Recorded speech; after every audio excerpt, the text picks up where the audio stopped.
أغانينا، برنامج يومي على موجات صوت العرب.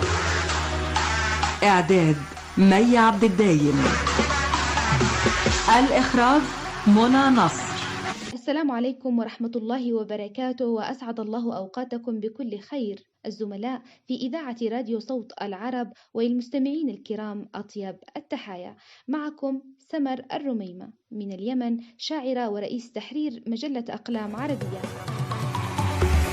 يعتبر الفن لغة للتعبير عن المشاعر الإنسانية بأسلوب سلس ومحبب لدى المجتمعات المختلفة، وللأغاني الوطنية أثرها على النفوس، فهي تنتقل من جيل إلى جيل على بساط المحبة واللهفة والشجن والأمنيات بالاستقرار والسلام للوطن، الوطن الذي تغنى به الشعراء وتسابقوا على إبداء محبتهم له وحنينهم إليه، ووصف جمالياته وعراقة ماضيه والافتتان بمحاسنه، وحتى أنهم وصفوا آلامه وعجزه بأجمل الصفات وتقبلوه في كل حالاته. وفي هذا المقام سأعرض عليكم بعض الأغاني الوطنية الشعبية التي سرت كالنسيم العليل في صباحات مترعة بالنقاء، وتسللت إلى النفوس ولم تغادرها، وترنم بها الشارع اليمني عبر الأجيال. وسأنوع في اختياري لهذه الأغاني ما بين القديم والجديد.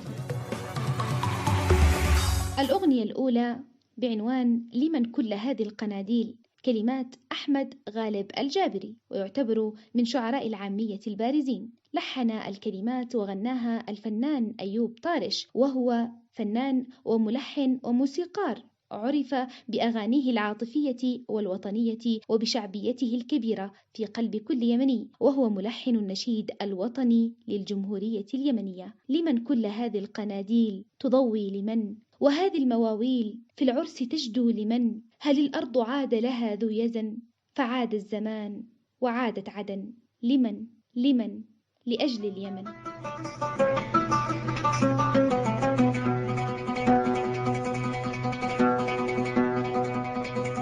لمن كل هذه القناديل تضوي لمن كل هذه القناديل تضوي لمن، وهذه المواويل في العرس تشكو لمن،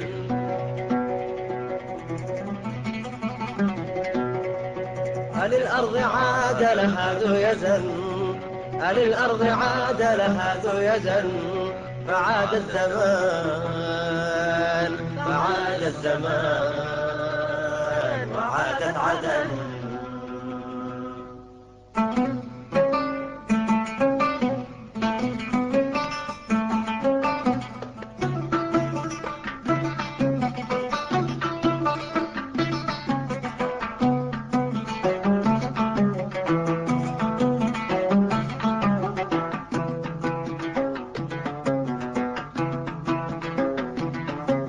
لمن كل هذه القناديل تضوي لمن، لمن كل هذه القناديل تضوي لمن، وهذه المواويل في العرس تشدو لمن،